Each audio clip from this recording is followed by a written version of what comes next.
Brooklyn, New York, summer of 1985.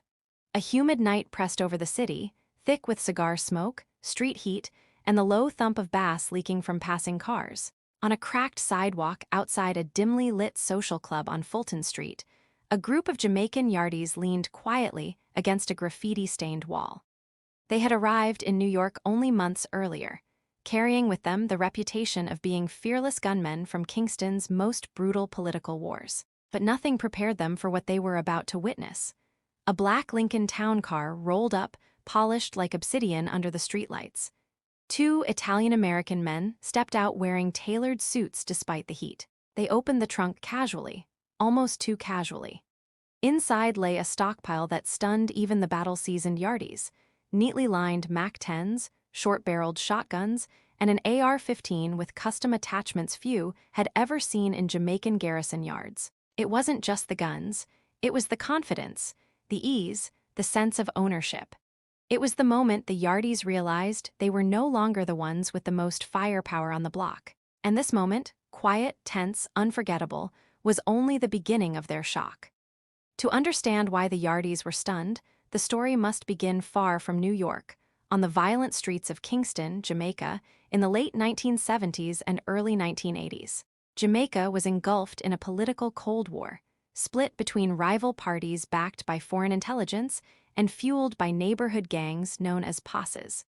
These groups became militarized rapidly, often receiving weapons from political operatives who sought control of entire voting districts. The young men who grew up in this environment learned one skill above all others: gunmanship.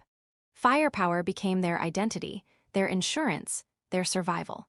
From homemade pipe guns to imported M16s smuggled through Cuban or Panamanian routes, Jamaican posses grew accustomed to regular shootings, ambushes, and high-pressure combat in tight urban spaces.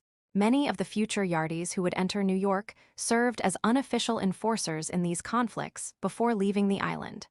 When the 1980 Jamaican election spiraled into deadly violence, hundreds fled to the United States, some seeking refuge, others seeing opportunity. They brought with them a reputation that traveled ahead of them: relentless shooters, fearless under pressure, and deeply loyal to their home turf networks. At first, New York seemed familiar. The city was fragmented. Neighborhoods were controlled by established groups: Italian Mafia families, Puerto Rican gangs, African-American crews, and independent drug distributors. Crack cocaine was beginning to change everything, turning quiet corners into lucrative markets. The Yardies entered quickly and aggressively. Their confidence came from survival in Kingston's harsh political warfare. They believed their firepower made them unmatched, but they did not yet understand the scale of American organized crime. While the Yardies arrived with street-level weapons smuggled or purchased in informal markets, the Mafia had something entirely different: access, connections, and a deeply embedded supply chain stretching from corrupt import docks to military-grade channels. For decades, American Mafia families had cultivated relationships with police, union bosses, customs officers, and military contractors. They did not buy guns the way street gangs did. They obtained them through networks designed to move goods discreetly. An Italian mob crew could acquire crates of military-grade rifles, submachine guns, or shotguns with paperwork that vanished before it was ever filed. By the early 1980s, the Mafia was not just a criminal group. It was a shadow infrastructure with logistical power that rivaled small governments. So when the Yardies arrived and found themselves in the same spaces, the comparison was immediate. The Jamaicans came from war, but the Mafia came with an armory.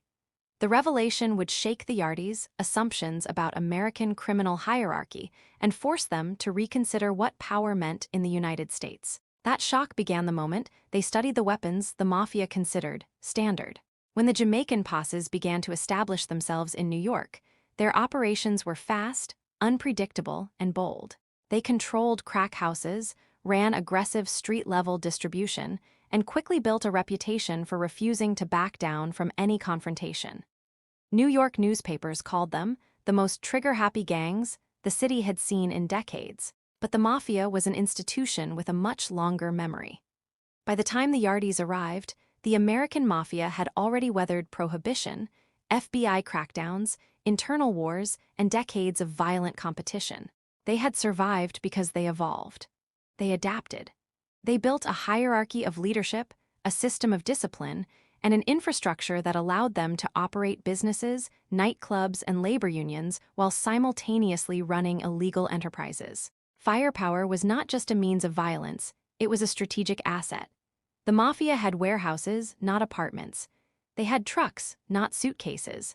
Their weapons were stored in climate-controlled basements beneath restaurants, hidden behind false walls, or transported across state lines in trucks with forged manifests. They had silencers custom-made by machinists on payroll. They had guns cleaned professionally, serial numbers filed by experts, and disposal routes ready if something went wrong. To the Yardies, this level of organization was surreal. In Jamaica, gunmen carried what they could hide: pistols, sawed-off shotguns, and occasionally a rifle. Transportation was risky. Storage was often improvised. Political backing helped during election seasons, but outside those periods, the posses functioned with informal, flexible arsenals. In the United States, everything scaled upward. The Mafia's connections allowed them to move firearms like business inventory. Some families had close ties with corrupt union officials shipping military surplus equipment. Others had relationships with Cuban or Italian smugglers able to deliver crates of weapons through ports with minimal inspection. Meanwhile, connections with police unions or retired officers gave them access to confiscated firearms that disappeared from evidence rooms. To the Yardies, the Mafia's firepower was not shocking because of the weapons themselves, but because of how casually they possessed them. It was normal, routine, expected. A Jamaican posse enforcer might carry 2 pistols and a shotgun for protection. A Mafia crew might keep a dozen automatic weapons in the trunk of their car. This contrast formed the early foundation of the Yardies, shock, and understanding that in America, power was not just about courage or skill. It was about access, resources, and infrastructure. The Yardies entered America believing they were stepping into another battlefield.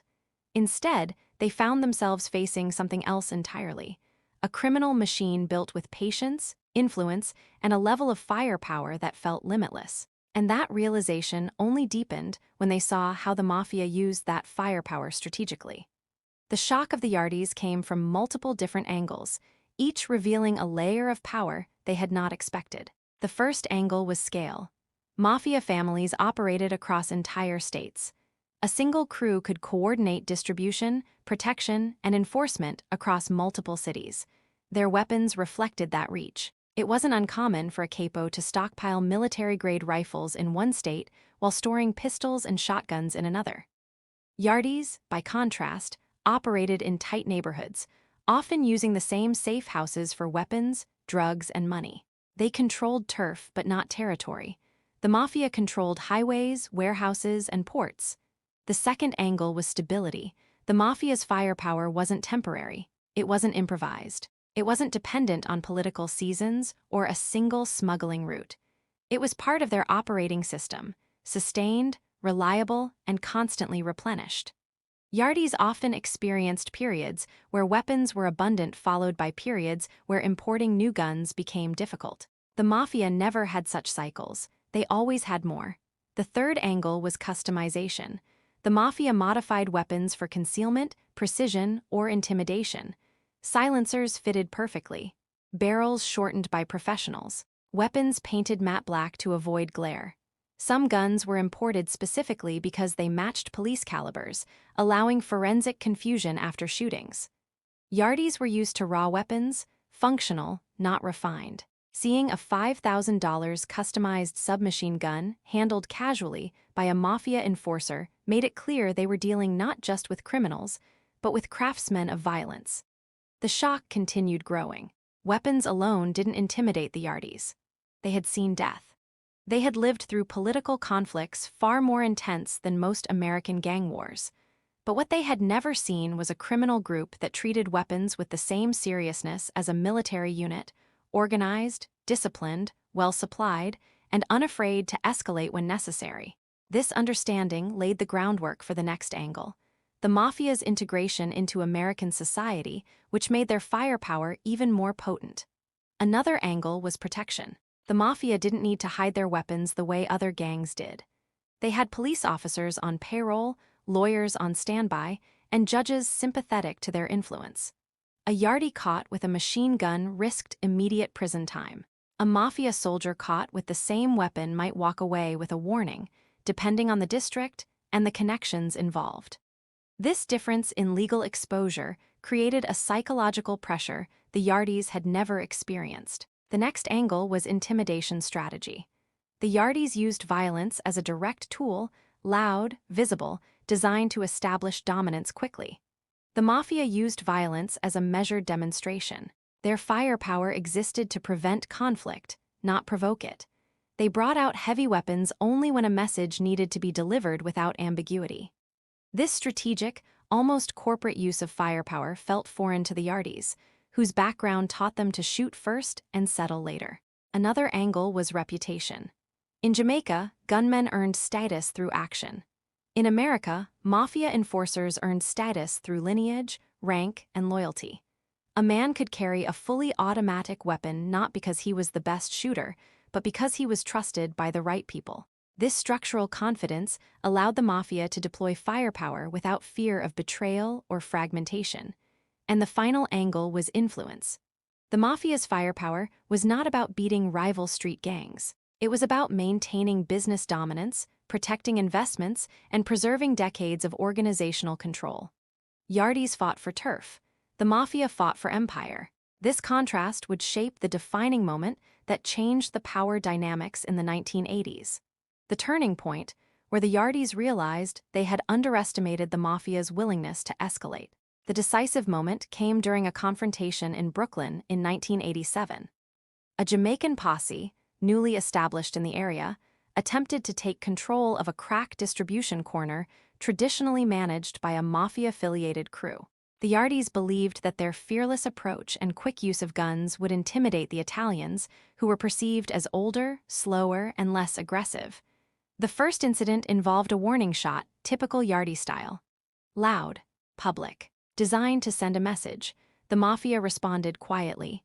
2 nights later, 4 unmarked vehicles boxed in a known Yardie safe house. No shouting, no threats, no theatrics. Men stepped out wearing gloves, masks, and tactical vests. They operated with the precision of a paramilitary unit. Inside the safe house, the Yardies were stunned into silence. The weapons used were unlike anything they had seen in street-level American conflict. Short-barrel M16s with suppressors, Italian-made franchise SPA's 12 shotguns, compact, 45 caliber submachine guns that fired with almost no recoil. The shooting lasted less than a minute. When it was over, the Mafia men vanished into the night, leaving behind a clear message. This was not a war they planned to lose. For the Yardies who survived, it was the moment they understood the truth. In the United States, the Mafia operated with a different level of power, military precision, untraceable weapons, and unwavering confidence. This turning point would reshape how the Yardies approached every conflict afterward. The confrontation sent shockwaves through New York's underworld. The Yardies regrouped, recognizing that their usual tactics, speed, aggression, unpredictability, were ineffective against a group with deeper infrastructure and institutional history. They had clashed with a force that had decades of experience in organized violence, shaped by internal wars far more calculated than Kingston Street battles. Rumors spread rapidly through Brooklyn, the Bronx, and Queens. Stories circulated about Mafia weapons stockpiles, about silencers that seemed to swallow sound entirely, about rifles modified with the skill of military gunsmiths. Some stories were exaggerated, but many were true. Law enforcement began noticing a shift as well. Jamaican posses, once known for brazen gunfights, began avoiding direct confrontations with Italian crews. They relocated operations, changed distribution routes, and adapted their strategies. The shock had grown into respect, reluctant but real. Meanwhile, the Mafia's firepower continued to reinforce their dominance. They did not flaunt it publicly, nor did they need to. The message had been delivered effectively. This was a battlefield with established rulers, and challenging them came with consequences that were swift and overwhelming. This turning point defined the rest of the decade, shaping how foreign gangs perceived the American Mafia's capabilities. The aftermath of the 1980s conflicts established a new understanding in the American underworld. For the Yardies, the shock transformed into adaptation. They shifted from direct confrontation to mobility. Instead of controlling fixed corners, they began using decentralized distribution, leveraging their ability to move quickly and avoid predictable patterns. Their firepower remained significant, but it became more strategic. The Mafia, meanwhile, solidified their reputation. Their careful use of firepower reinforced the perception that they controlled not just businesses and neighborhoods, but the very flow of violence. Their weapons were tools of governance, not chaos, and that distinction gave them a level of authority few could rival. In law enforcement reports from the late 1980s, officers noted that Jamaican posses had become more cautious when dealing with mafia-connected territories. Intercepts recorded conversations where Yardie leaders advised younger members to avoid Italian corners due to the heavy machine behind them. The shock had become institutional knowledge. The Mafia's firepower was not a rumor but a reality. As the decade closed, both groups faced increasing pressure from federal task forces. The Yardies were targeted under drug trafficking laws, while the Mafia faced RICO indictments that dismantled parts of their hierarchy. But the impression formed in the 1980s lasted long after arrests and trials.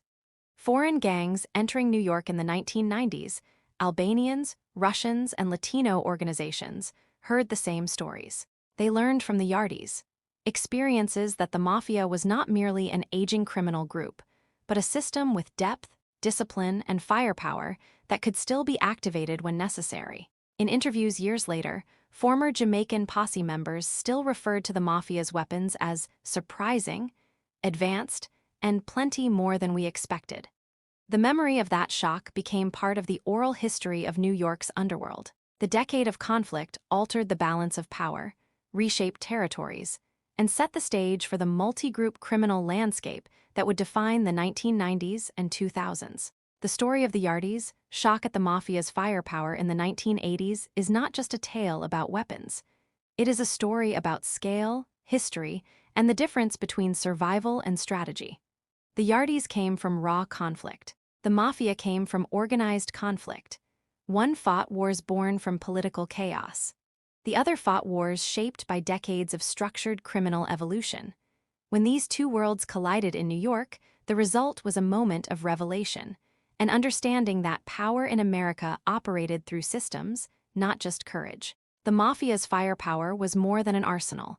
It was a symbol of their longevity, their connections, and their ability to integrate into the fabric of the country. The Yardies, fierce and determined, recognized this truth quickly. Their shock became respect, and that respect transformed into adaptation, helping shape the complex criminal ecosystem that followed. In the end, the clash between these two groups revealed something deeper about the American underworld. Those who succeeded were not always the ones who shot the fastest, but the ones who built the strongest foundations.